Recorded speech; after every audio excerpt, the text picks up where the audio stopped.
In the Fuzzy Memories podcast, we celebrate the good, the rad, and the fugly of the 80s and 90s. We're three latchkey kids who made it out alive. And in each episode, we break down all the culture that popped, 1 year at a time. Whether it's the birth of legends... I'm Lyme disease free today, and I have Whitney Houston and MTV to thank. Or audacious moves. Imagine also the poor Golden Gate Bridge. You turn 75 and people have a party on you. Yep. I don't want that. Or even confusing PSAs. And the stop, drop, and roll. I mean, I assumed as an adult I would catch on fire weekly. All the time! We've got a take that will make you laugh. We've also got thoughts on all sorts of random phenomena and the most unmitigated of gall. Why sharks can't be trusted, people can't be trusted, and rivers can't be trusted. It's collusion. It's of the highest degree. Uh-huh. You were counseling me to start my remarks with, first of all, bitch. Everyone in that room would have snapped to attention. It's going to be basically coffee lids, shark revenge, and then maybe like Matt Getz. God, we need to do something about him. Join us every other Wednesday to celebrate the hits, the misses, and the misfits of the weirdest decades. If I could tell my 14-year-old self from 1990 that I would be eating in a Cheesecake Factory in Beverly Hills, I'd be like, we did it. We did it, Joe. We did it. Listen and subscribe to Fuzzy Memories on Apple Podcasts, Spotify, and your favorite podcast platform.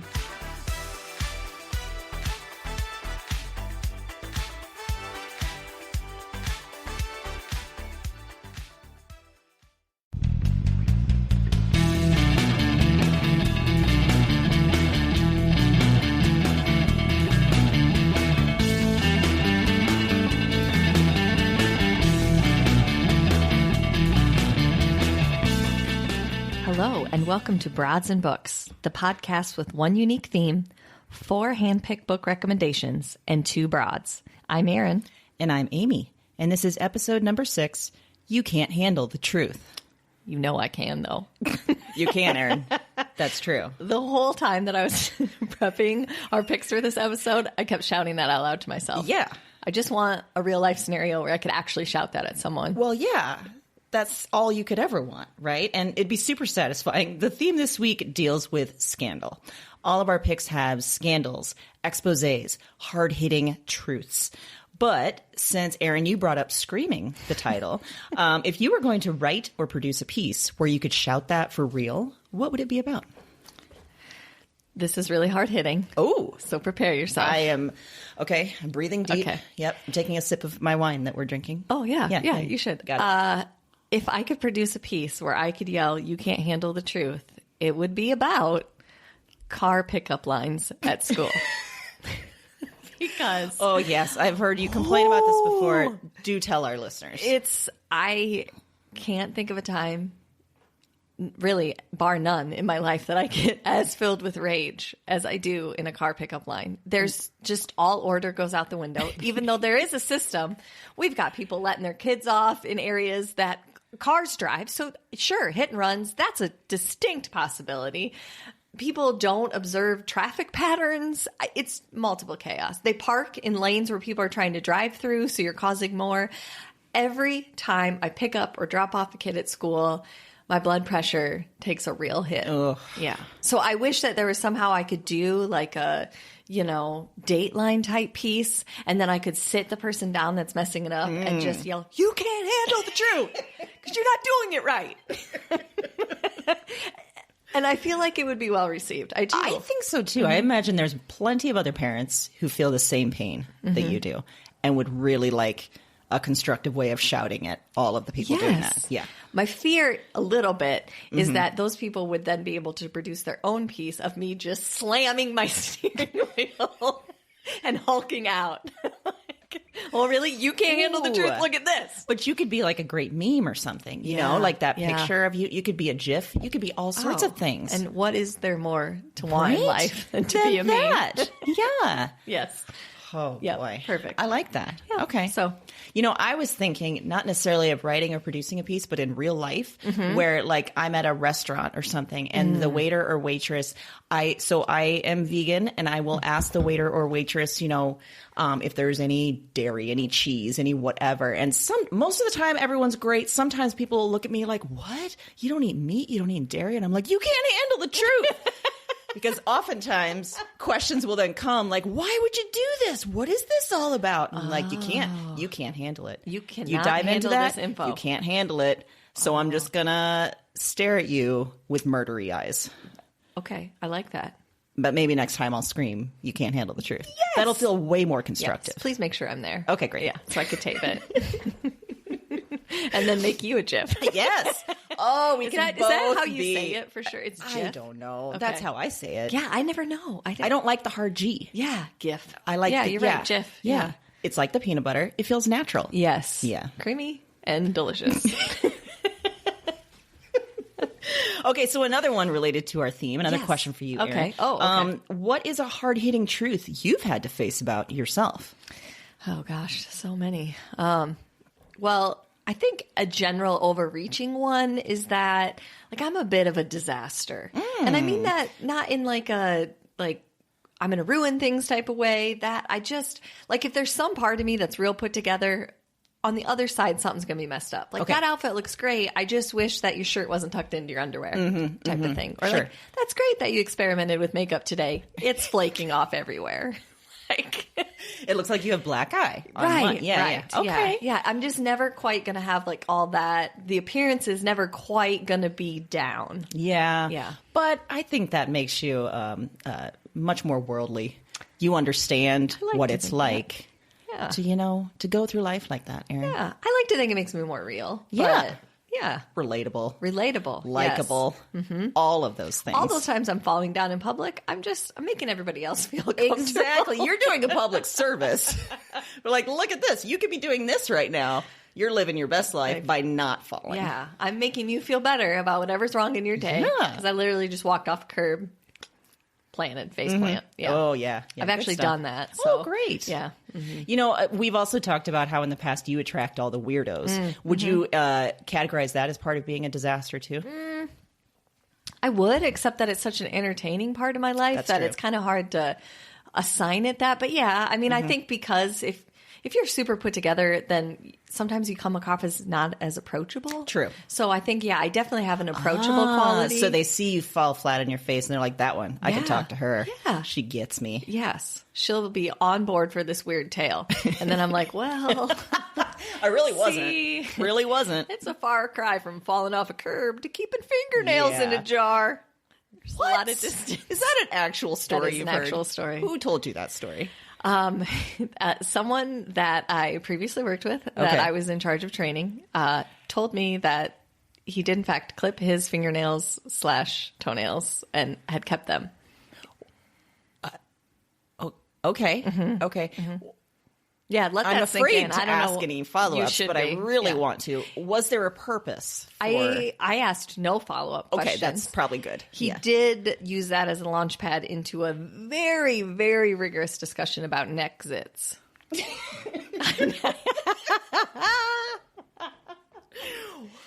Before trying to follow me into the women's bathroom. What? Yeah, it was a host of. Okay, I gave him a pass on a few things because he seemed really. He pitted out within the first 10 minutes, and I don't just mean everyone can. Yeah, it can happen sure. to everyone, but this was ringing out. What about me is making you this nervous right now? Wow. Yeah, it was intense, and then. There are certain things, though, you just can't give a pass to. No. Talking about clipping your toenails and fingernails and keeping them in a jar. And neck sits. Yeah. I don't know if he thought it was some kind of experiment. You can see how long your toenails would be over the course of a certain amount of dear time. God. Yeah, This I don't is terrifying. know. Yeah, I can't. I catch myself sometimes thinking about the reason and then I stop. Cause Yeah, you don't want to probe that too much. No. Nope, I left it alone. And then after the next hits, I was like, Oh, There's no God. way back. We'll never No, be friends. no. I'm sorry. There's. Oh my. Man, I want to apologize to our listeners for giving you that image because now I'm going to be haunted by it. I know. Yeah. I'm glad I could kind of get it off my chest, though. Spread it out into the world. Like a little infectious disease for everyone. You're welcome. Yeah. Okay. So what about you? A hard-hitting fact you've had to face? Well, by yourself? okay, You don't so- clip your toenails. Keep them in a jar. I don't. Okay, good. No, I don't. And even when I clip Podcast's toenails, I throw that shit away. I don't keep that in Well, a jar. fair enough. Yeah. I mean- So a hard truth about myself. So for a long time, I convinced myself I was terrible at card games. Mostly because I hated them and really any games, let's be honest. If Okay. we're in a situation where we're sitting around with friends having drinks, someone says, let's play a game. I'm like, I want to die. At this Really? moment. I Interesting. hate it Okay. so much. Wow. New But fact. yes, but in the last couple of years, some of my friends will play games that I actually get into. So I'm having to re-examine my whole philosophy of life, Erin. But also, I've had to face the facts that I was kind of a brat about it. A few months ago, hung out for a weekend with a few of my friends. Michael, Michael was trying to teach me and Eric a new game, and I was just being such a I was like, I don't get it. I don't understand. I don't want to play. And he's like, if you would just shut up and listen to the rules, you can do this. And I did. And he was right. And I enjoyed the game. Nice. So Is there some kind of traumatic incident in your past involving a board game? not that I know of. I do know, though, when I've tried to play, I think it all stems from trying to play card games that involve math when you're drunk. Because that's never fair going to enough, work. fair enough. It's hard enough when you're sober. Right. But when you're college age drunk trying to play card games, you get to a place where you just realize, I don't know what I'm doing and I feel dumb. I don't want to do this again, ever. Fair enough. I like that. I like that instinct. I'm not going to get away from me now. One of my friends, Amy, would always say, Amy, you're a smart person. When it comes to games, you are just dumb. I'm like, yeah, that's where I'm at. You just have a little blind spot there. Yes, but now I realize maybe I wasn't. Maybe I was just being a brat. Maybe you could just stand up and say, you can't handle the truth. I've been protecting you. I would win all these games. That's it. Yeah. Maybe that's really it. I've been, I've been trying to save people from the obvious domination that I would bring to the games. Yeah. So selfless of you. Absolutely. I like what you did there. Thank you. Yeah, you're welcome. Okay. Well, with that, Yeah. I think we got to talk about some Some books. scandals, some exposés, Some hard-hitting truths. hard-hitting truths. Yeah. What do you have for us? What's Okay. your first pick? I have a fiction book called Those Who Knew by Idra Novi. This was published last year. Here, you can look at this, Erin. Ooh, I'm holding it right now. Holding it in her hands. Feels great. Caressing the cover. Yeah. So here's the story of this book. It is an island country. An unnamed one. We're led to believe, it's somewhere in Latin America. Okay. It's 10 years after a dictator regime has collapsed. So there's this sort of reckoning going on in the country. And one of the main characters, Lena, was a student during that regime. And she participated in the resistance during that time, working with a guy named Victor. Their relationship, Lena and Victor, soon became pretty complicated and abusive. There's a moment that haunts her in which she really thought that he was going to kill her. Now, 10 years later, he is a senator. He's hot stuff. He's seen as the future of the country. Gut punch. Yes, and liberal politics, all the things that everyone's all for. But one of his female staffers, ends up dead. And they rule it an accident, but Lena, knowing what she does about Victor, is really suspicious, really concerned. So the problem becomes, does she speak up? And why didn't she speak up back then when she experienced that violence, when she began to understand who he was? Could she have potentially saved this person that she thinks might have died at his hand? I thought this was so timely. time of scandal and expose in the Me Too era. And that's why I picked it. And what made it even more cool is there's other characters that are grappling with this too in other ways. There's Victor's brother, Freddie, who is a playwright, and he's sort of writing about the darkness in their family, and he's trying to kind of get at who his brother really is, but he's feeling pressure to not do that in a public way, you know? There's Olga, an old radical who was tortured and widowed by the previous regime. And there's Victor himself, who's dealing with a political scandal separate from all this, having to do with like agriculture. So yeah, the combination of all of these people, it's so nuanced, it's so layered, and it's kind of achieved in a pretty thin, slim, quick reading book. And the timing of this, it came out in November, and that was an unintended timing, but it came out around the Kavanaugh hearings. So super, super relevant. Yeah. The power of sex, of men over women, what it takes for someone to come forward. And in fact, I read an interview with her with NPR. And she sort of directly addressed that. She said, of course, she couldn't have anticipated that it would come out at that moment. But she says, quote, "I think this happens with many victims of assault. They wonder what their silence will mean for others. Everyone has to do that math for themselves of who will benefit from coming forward with some kind of testimony, and how may it put you in an even more vulnerable position." And I think that math changes with time. I think, especially after the Kavanaugh hearings and seeing what Christine Blasey Ford was having to deal with, it was even more relevant. So very poignant read, very entertaining, very hard-hitting, lots of scandals, exposés, hard-hitting truths. Very good. Sounds amazing. It was good. Very good. Yeah. All right. What do you got, Erin? For my fiction pick this week, I picked In a Dark, Dark Wood by Ruth Ware. And she has other novels. This happened to be her first. She's a British author. It's a psychological thriller, murder mystery. So it opens up with this character, Nora Shaw, who we realize pretty quickly is a very unreliable narrator for a variety of reasons. Love that. Yeah, right away you're kind of hooked because you're like, I don't know what to think. But yeah, so you're like, some of this is off, some of this seems right. What is going on? Right out of the gate. She's been invited to a bachelorette party for an old college friend, which throws her for a loop because her and this college friend have not spoken for years. So it seems a little odd that she would be invited to this very intimate weekend.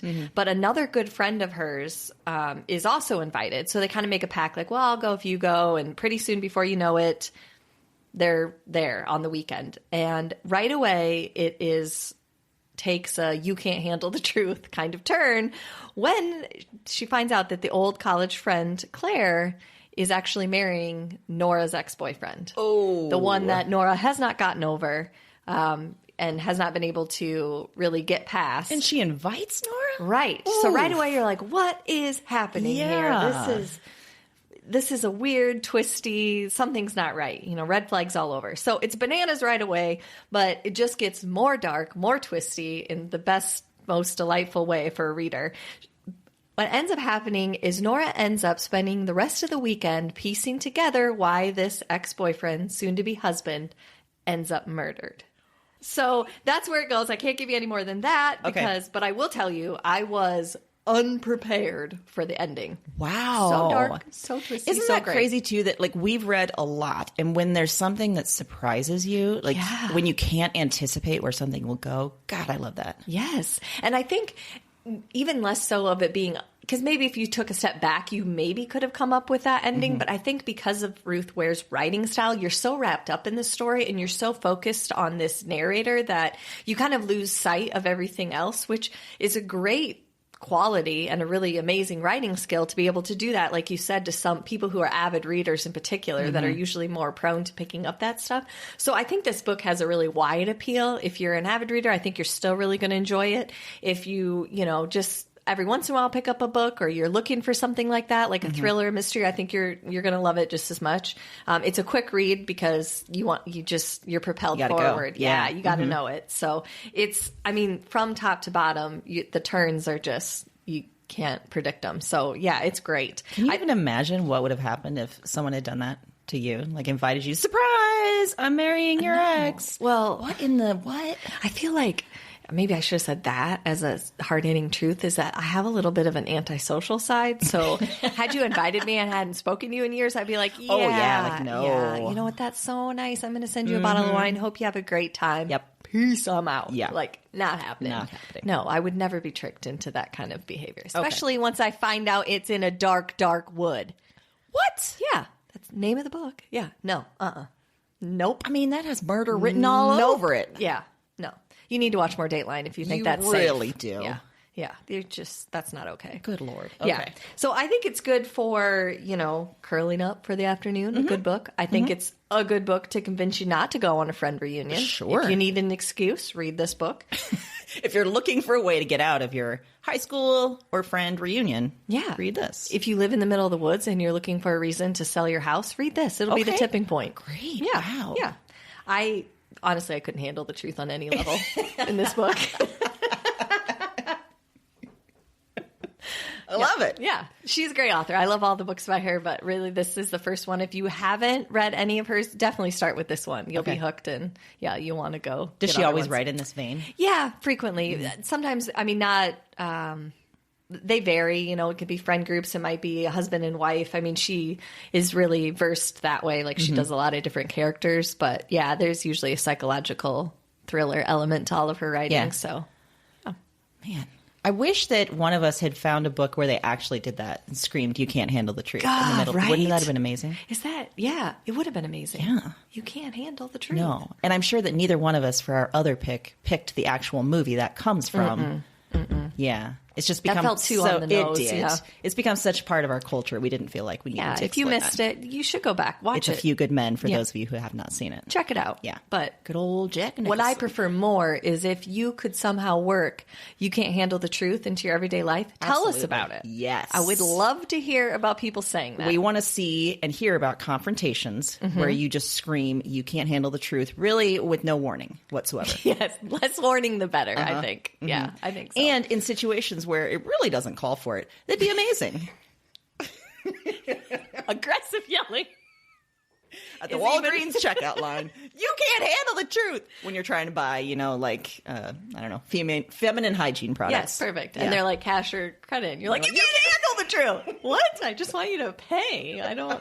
None of this is appropriate. Can't handle the truth about female bodies. Yeah. Yeah. Yeah. You're shaming me. Yeah. Anyway, but you should send them in. You should let us know. Definitely. Yeah. We really want to see that. Yes, we do. Yeah. 100%. Prize for the best one. Yeah. A prize to be determined. Yeah. But it's going to be good. It'll be great. Yeah. We're good at prizes. So We have good no at history of prizes. prizes. No, but we're going to be really good at it. Yeah, we will. Yeah. Yep. And another thing about this I forgot to mention is that Reese Witherspoon optioned the rights to this. Ooh. Yeah, I think she's making it into a movie, which is like true of every good contemporary fiction book that Absolutely. comes out. Reese Yeah. Witherspoon's like, I'll buy that. Well, I mean, she's choosing a lot of female-led stories too, which is really cool. It is very cool. Yeah. know? She's Yeah. like, good for her, just Yeah. taking on that. Yeah. So, Do you think? Could you picture her in one of the roles? In this? Okay. for sure. Cool. Yeah. All right, that sounds good. Yeah.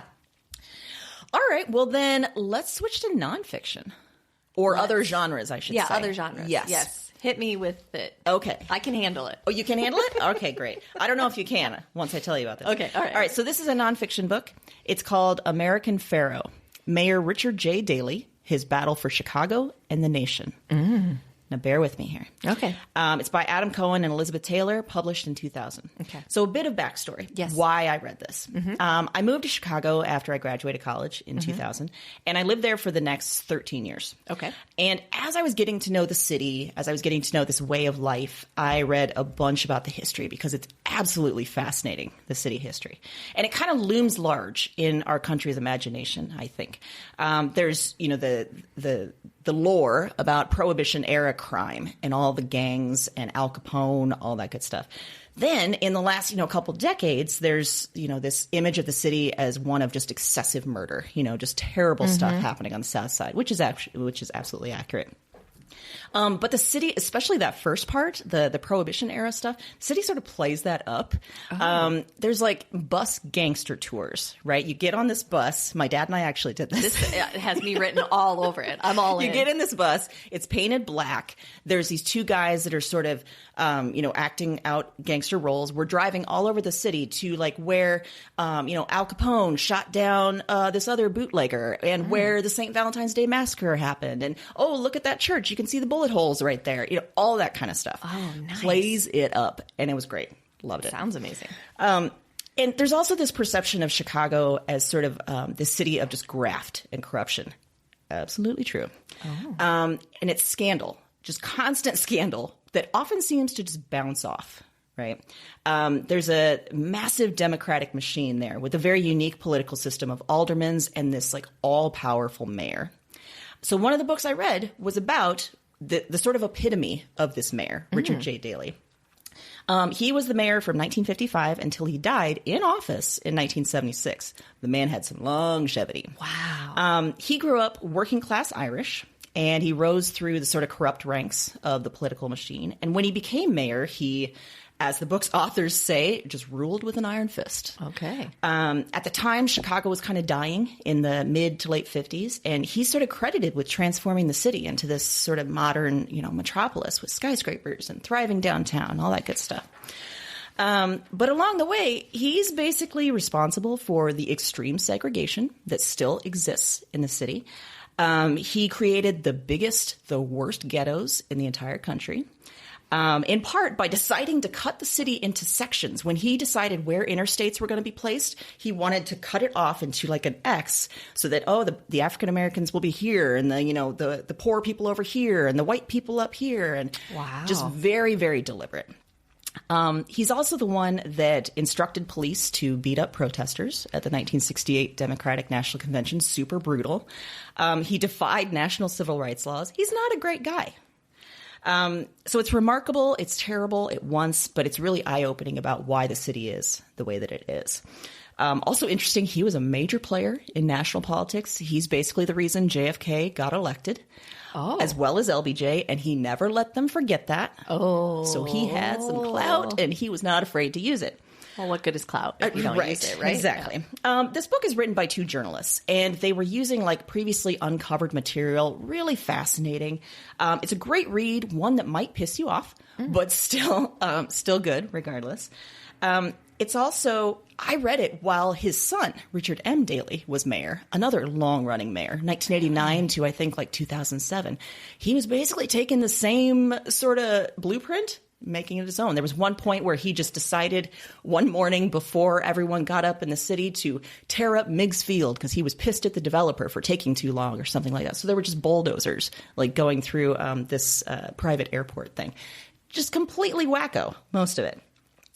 But I also chose it today because I've thought about this book and Mayor Daley quite a bit in the last couple years of the current administration. The way that Daley ran his government, ran his city, reminds me in some ways, it feels like our current president is almost using him as a blueprint. That's the kind of rule I want to have. I want to have complete control. I want to rule with an iron fist. And in that way, it's a really relevant read for kind of understanding what's going on today. And maybe that sort of, leader, that sort of man that people are aspiring to be in government today. Okay. Interesting. So yeah, sounds American great. Pharaoh. By the way, I didn't realize there's also an award-winning horse named American Pharaoh. Oh. Because when I looked up the book to try and get to remember some of the details and when it was published and stuff, all it kept showing me was horse photos. This is not where I was going, but okay, it's a fine-looking horse. Yeah. Obviously, it's named, it's a pharaoh, so. There's also books apparently either written about or by American Pharaoh. Oh, that's a twist. Mm-hmm. I would like to know if it is by American Pharaoh. I hope it is. I hope so, too. Yeah. I hope so. And I hope he dictated the whole thing. I hope he did. I hope there's hoof prints in ink on each page. Because clearly that would mean it was authentic. Yeah. It means that he did it. Right. And that he, with his hoofs, just sort of typed it all out. Yeah. Doesn't seem to be any barriers there at all. I think that seems perfectly plausible. I think Mayor Richard J. Daley would approve of agree. American Pharaoh typing I out his own book. I think he would. Yeah. Yeah. Yep. He'd be like, that's a good horse. Yes. Doing that. Wait, okay. Too far. On the horse. Well, it sounds great. Either way, horse or not. Yes. Sounds like a very interesting read. So would you say that you consider yourself to be like an Iowan in your heart, or do you feel an allegiance to Chicago because you were there for quite a period of time? You know, because I grew up here in Iowa, but then most of my adult life was spent in Chicago. It was also interesting, though, because there's a lot of people in Chicago that call themselves Chicagoans that are, A, transplants like me, or B, people that actually live in the suburbs. I have no patience for either one of them. Oh, all right. None. Oh, we hit another you can't handle the truth. You can't handle it. You're not a Chicagoan. Oh. Is there a t-shirt line in there somewhere? Yes. Suburbs are not Chicago. With a little print on the back. But to answer your question, I think much more an Iowan these days because I've been back here for about 5 years now, and I feel much more at home. Okay. But there's still a part of me that loves and longs for Chicago. All right. It's a good city. Just moment of silence for Chicago.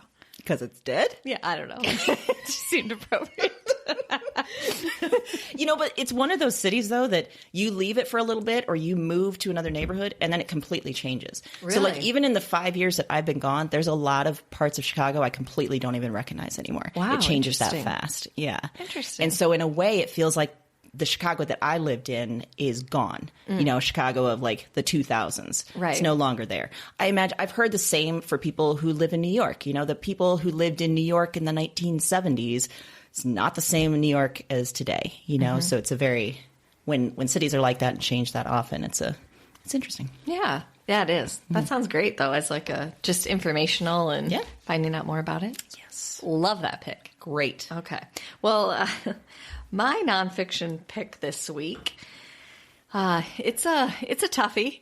It has humor in it, but it's called God'll Cut You Down: The Tangled Tale of a White Supremacist, a Black Hustler, a Murder, and How I Lost a Year in Mississippi. Good Lord. Yeah, by John First off, Safran. that's a lot of words in the title. Yeah. And a lot to take in. Okay. Yes. Go ahead. Yes. It was published in 2013. So the author, he is a white Jewish Australian documentary filmmaker. So that's kind of how he got popular. He had a show in 2009 called Race Relations, where he kind of challenged a lot of these prejudice that we see. And he gained a lot of popularity because he did so with humor, but by also making a point. Tackled some really tough issues, but still managed to somehow make it, you know, not just horribly sad, but more entertaining and also educational. So you need a little background to get the start before where this book comes in. Okay. Richard Barrett was someone that was featured on one of these episodes of Race Relations, and he's a white supremacist that lives in Mississippi, and he was hosting a banquet called The Spirit of America, in which only white kids could win. Okay, so the author, John, decides this is something I have to put on this show. Mm-hmm.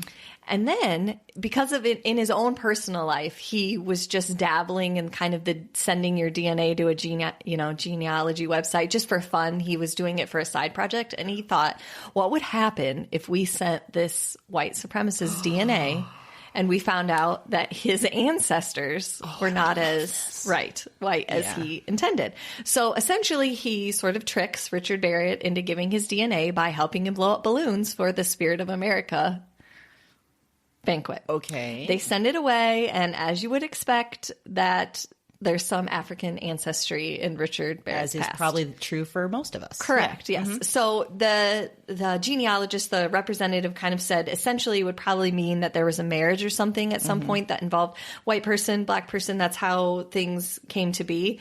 They can't say for sure because they don't have, that kind of specific information. But ultimately, it just sort of blew apart his white's the only kind of right theory because the author gave him this news publicly at the banquet while he was on stage. Yes. You can't handle the truth indeed. No. So yeah, very you can't handle the truth moment. Very took him by surprise. So a lot of people had an issue with that because he kind of tricked him into giving the DNA. So yeah, a flawed theory to some level, but if you look at it just for what he was trying to do, which was make a point about, it's not that simple, and making it that simple is a real injustice, kind of made that work. So cut to where the book starts. John finds out that Richard has been murdered. This white supremacist, this is true nonfiction, has been murdered, and that a black man is accused of the crime in Mississippi. So he decides that, you know, we have this episode with this guy. We need to go down there and investigate. You know, he's got an investigative journalistic background. Let's go. So him and a team go there, and they end up spending a year investigating the death.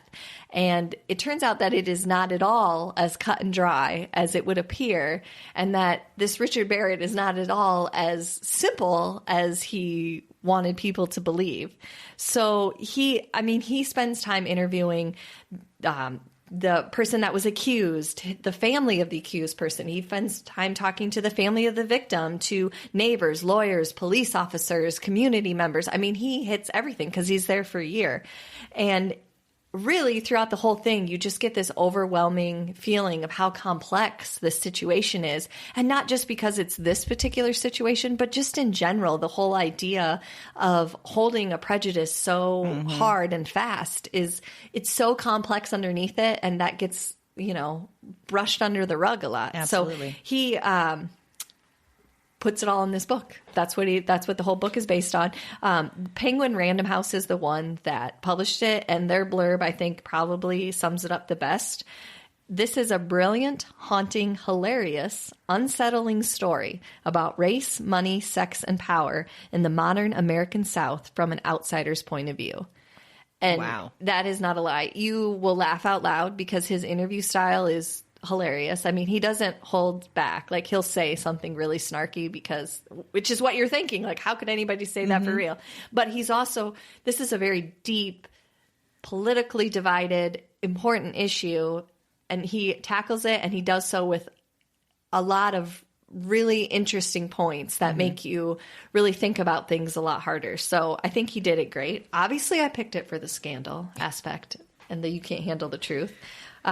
But also, it's my type of book because oftentimes the truth is devastatingly horrible, but with some humor elements. So hit all my buttons for sure. And he just does a great job with being able to write that and make you feel like you're there with him in Mississippi investigating it, and puts his own, you know, funny spin on it while also keeping the integrity of how important the issue is, which I think is really... You know, that's a hard difficult thing to do. It is. What it reminded me of is like if you're watching a show, like I think VH1 used to do this, and like the little thought bubbles would pop up. Like pop-up video. Yeah, pop-up video. That's what it reminds me of as a book. Like you're reading it, and then like a little snarky thought bubble pops up, but he says it, you know, okay. Yeah, it's great. It is a great read. It is also a difficult read.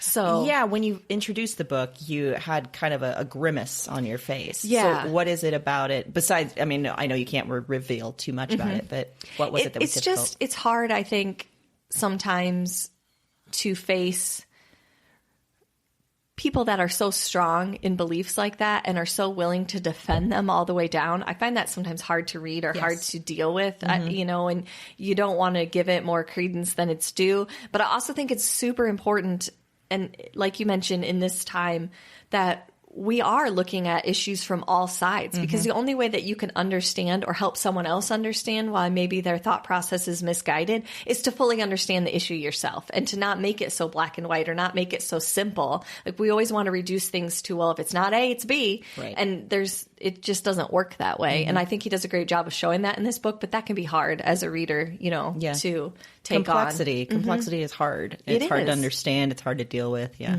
And you think about it a lot. And so I think it's a book that stays with you in that sense, that you really, a lot of the things kind of twirl around in there for a while. And sometimes it's just hard to admit that we still have situations like this today. I mean, this book was in 2013, but that's not long enough ago to say, oh, we're really past this, you know?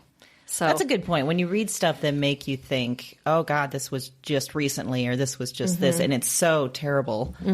Yeah, that's a real gut punch. Yeah, it is a very, very big gut punch. So yeah, it's a great book. I think it's wonderful. It was really fun to read, but it's also really difficult to read. Okay. So it's kind of got both going for you. Yeah. When you know, I know we've talked about this in the past, Erin, but do you mostly listen to your nonfiction, like audiobooks, or do you read them? It varies. I primarily, if I'm going to listen to an audiobook, it's primarily nonfiction. that's partially just because of my reading style. When I'm reading fiction, I often want to get through it faster. Right. And nonfiction, I generally listen to more like business books or that type of thing. This one I read. I didn't listen to, although I have heard a snippet of the audiobook, and it was amazing because it's the author reading it. Wow. So yeah. it feels even more like you're getting his internal thoughts.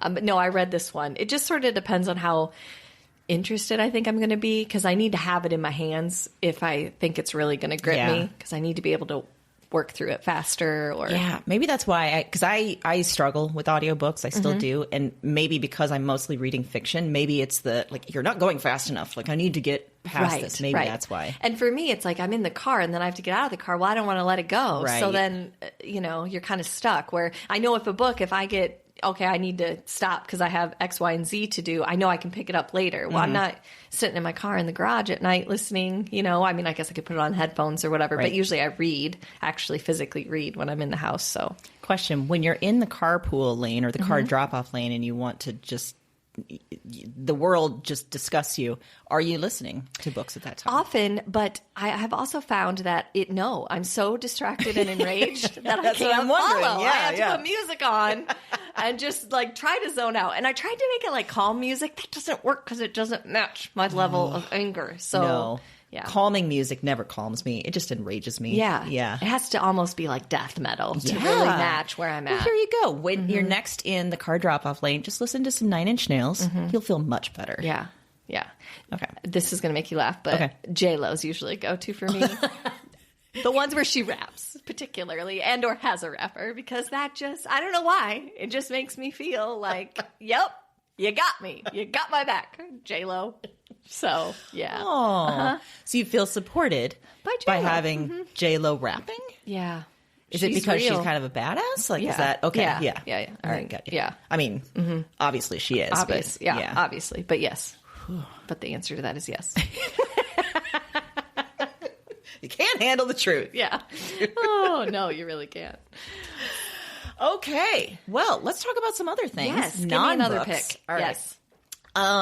I think this theme worked really well in this other field, this non-book field. Absolutely. I chose a TV series called Veronica Mars. Oh. It ran from 2004 to 2007, starring Kristen Bell, now well known to the world. Very, yes. But at the time, this was her debut. You might say, here, take a look at this DVD. Oh, I have the actual DVDs. DVD. Just like the book. I'm now touching the caressing cover. it. Yep. Look at all the pretty people. Look at it. Yeah. That is a great cover. It is. Yeah. But the show itself, let me tell you about the show itself, beyond the cover. So Veronica is a teenager. She lives in a super wealthy Southern California town of Neptune, filled with movie stars and the rich and famous, but her family is not wealthy, and they've been kind of put through the ringer in the last year. At the start of the show, her best friend, Lily, has died. She's been murdered. Oh. Lily was the daughter of some very prominent rich people in the community. Veronica's dad, who was the sheriff at the time, went after the family for the death.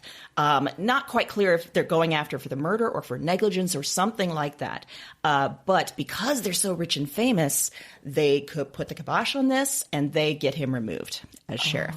So by the time the show starts, he's a private investigator and Veronica is helping him out to make ends meet.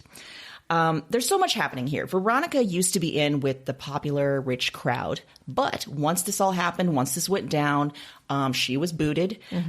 People just treat her absolutely viciously, just terrible. They're blaming her for everything that's gone wrong. It's almost like, a community closing around itself. Yeah. All the rich people, just protecting their own kind of thing.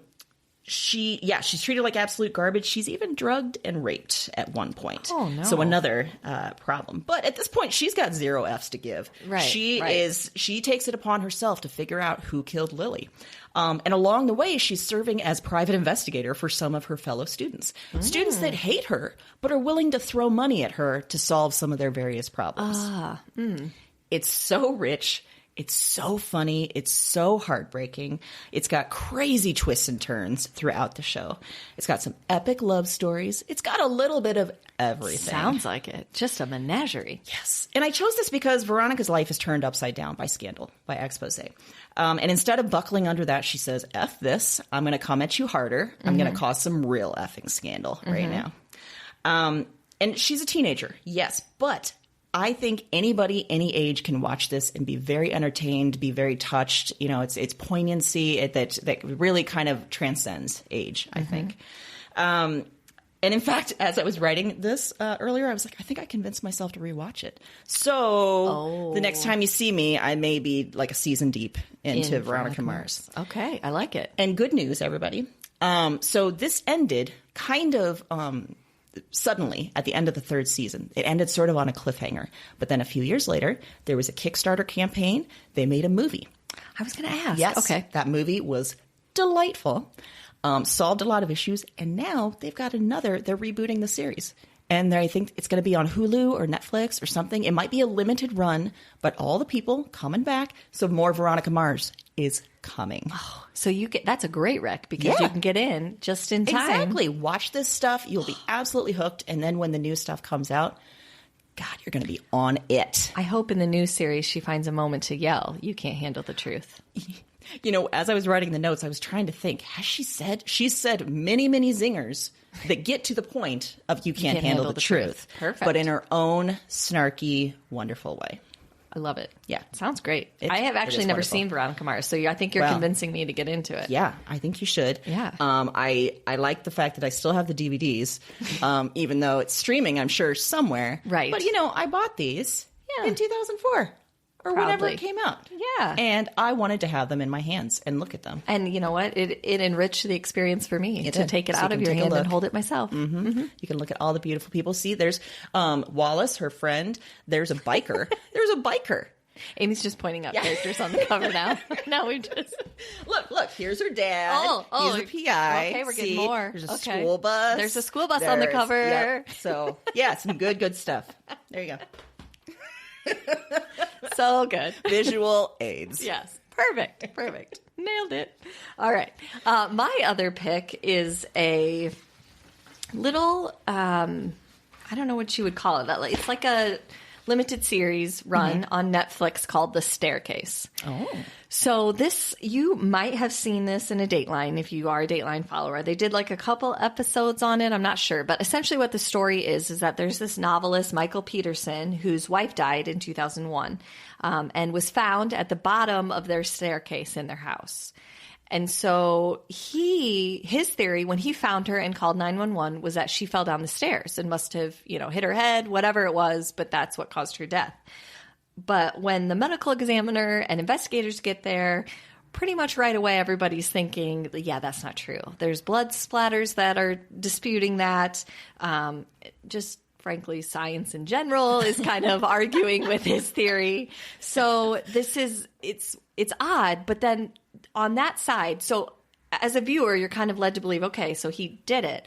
But then on the other side, there's all this very compelling evidence to say that he didn't.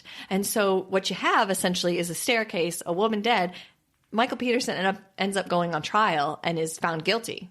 So he's in jail. And then as it turns out, that gets overturned for a reason, and he has another trial. So what this series does is it gives you a deep dive into the initial story, but then basically you're following around Michael Peterson's legal team. You're in all of their meetings when they're talking about what does this piece of evidence mean? What is this? You're in there when they're hard-hitting coming at him, like, what is this? What is this piece of information? What about this? Wow. You get to see a lot of the inside of his family. He and his wife, she had a daughter previously, and he had children previously whose mother had passed, I believe. And they all were very adamant of standing by him and saying, no, absolutely, he didn't do this. And so you understand, they kind of explain where their feelings are coming from and why they're doing that. You get to see them talk to the lawyers. You get to see a lot of the courtroom action of the first trial, of it getting overturned, the second trial. It's such a deep dive, but it goes so much deeper than the crime itself. It ends up really being a commentary on the justice system and how do we really accurately pursue truth? Mm-hmm. How do we really actually find out what happened in a situation, and how are we confident that we're not always rushing to judgment and or that we're getting it right in jury situations. So it raises so many questions, and it's such an interesting way to do it. I had seen the Dateline. I mean, it's, that's their thing. They do a murder, and I had seen it on there, but I hadn't really followed it any further than that. So it's very interesting. You will like him sometimes, you will not like him sometimes. You will go back and forth about whether you think he did or didn't do it. I mean, there's so much interesting information that is not even really publicly known. So I thought it was great. Mike and I actually watched it together and flew through the episodes. I can't even remember exactly how many there are, but yeah, you fly through just because you can't believe, And the fact that I think some of those shows, they kind of set up interviews, right? But they're not following along with each of these steps. The part about that you said that they're talking or they're showing the lawyers actually talking to their clients. That's pretty intense. Yeah, there's a lot of intensity in it that you're following his lawyer who's, working all weekend, who is working all hours of the night, and when he loses something in court, how he feels about it, what do you do? How long do you suffer that loss? And then, round up the wagons and say, okay, we're going to approach it from this angle now. It's really fascinating. And no matter where you come out on it, you still feel like you were a part of it, essentially. I mean, you almost feel like some ownership in it by the end because you kind of feel like a jury member, like you've just been, but you got to see everything as opposed to just how it's presented in court. So yeah, it's really interesting. The documentary filmmakers did a fantastic job with it. So highly recommend. Wow. And there are a few moments where you will say, I can't handle the truth. I can't. So it will change from you can't handle the truth to admitting I can't handle the truth. Yes. Wow. Yeah. See, I much prefer to yell at other people and not admit my own failures. Is that bad? No, I think that's a natural instinct. Okay. Yeah. And I suppose, if you watch this, you could probably, if you watched it with a friend, you could say, true. Pause it. Look at them. You can't handle the truth. Yeah. And then just say, sorry, we'll pick this up next week. Oh, wow. Yeah. Okay. Real cliffhanger. This is an interesting friendship that you're describing. I don't know if I'd be down for that. I have no idea, who I would do that with. Sounds very authoritarian. Side note, how many times do you think Jack Nicholson is asked by fans or random people on the street to say you can't handle the truth? I don't. Do you think it beats out Here's Johnny from The Shining? Oh, boy. I mean, he's had some good ones. He does. I mean, I would think those have to be the two that he's like, yeah, good one. And I wonder what his reaction is. I could see him just being like, no. No. First of all, that's not how I said it. Second of all, you're not me. Right. Third of all, C1 and 2. Right. I don't. And you're trying to take a selfie? No. Not going to happen. No. I'm Jack effing Nicholson. Yeah, I don't have time for this. I'm going to do something awesome. Probably come up with another great line. Go sit at a basketball game and date women that are 30 years younger. I mean, come on. I got things to do. Really, Amy can't handle the truth about Jack Nicholson. Apparently, I've soured on him. Oh, yeah, that's all right. know. It's fair. I don't know. Yeah, it's fair. Now I just have this image of you coming to a basketball game, running by him, yelling, "You can't handle the truth!" Ooh, I'd like that. And that just being like a clip that they show on Sports Center of like, right. What happened here? What is going on here? Yeah. Who is this girl? Why I'd is be she at running home, across be the court? Get it, Amy! Yeah. Yes. Mm-hmm. And then I would cheer, like as they dragged me away. You can't handle the truth. Yeah. Because of course in this scenario you actually do get dragged away. I like yes, it. I do. Yeah. And I'd be making that a thing. That would be my meme. That would be my GIF for all eternity. And I'd be okay with that. I think, I think so too. I think that's great. I think we'd blow it up to poster size. Yeah, we would. Cut out of you getting dragged away that people could take pictures with. Hang it up in the studio.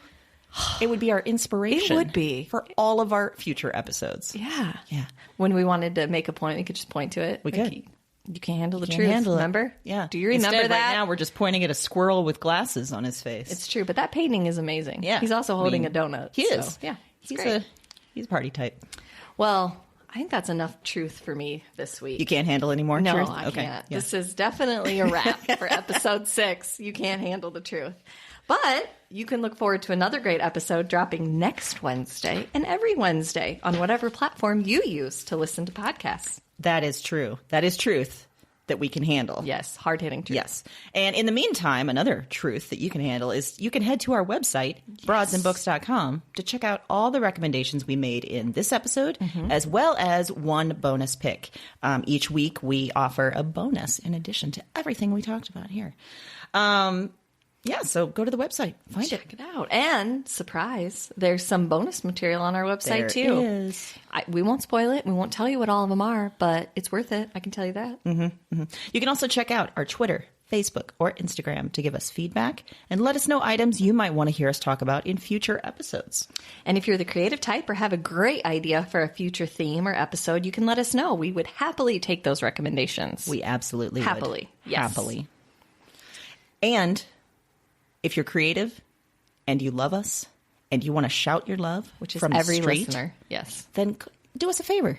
Go over to whatever podcast provider you're using. Leave a review for us. Yes. We have loved all the reviews left so far. They've been wonderful. We want to thank you all. But hey, if you haven't done it yet, we'd love you even more if you go leave a review. Yes. It People helps us can find. handle this truth. They can handle this truth. Yeah. And in fact, by providing reviews, you can push us up in the search so more people can find out that they can handle the truth. Which is just a kind thing to do. It really is. It really is.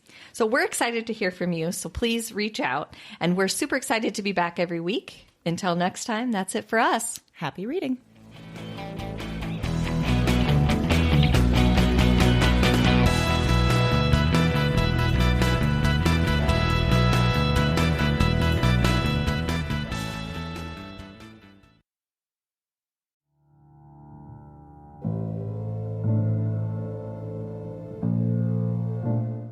I'm up again. Same night, another dream. Before trying this recording thing, I didn't remember much of anything of these dreams. I didn't remember much from any of the women. And one night of doing this, and it's broken things open. The dreams they're in me, and they're coming out of me, and Talk to me. I am not broken. I am the most whole, most real. Cause their despair. I cause their despair. I wait for the word. I wait for the word. Witch. Witch. Witch. Look at the mad woman in her cage. She was a woman with holes inside her. That was the heaviest factor, the final evidence, the heart of the issue. Somehow, you understand this. You hear me. Wherever you are, whatever this is, you... This isn't a dream journal anymore. It's not. It's just fact. Because now this is some sort of record. What are these dreams? Maybe there's a better question. Who are these women?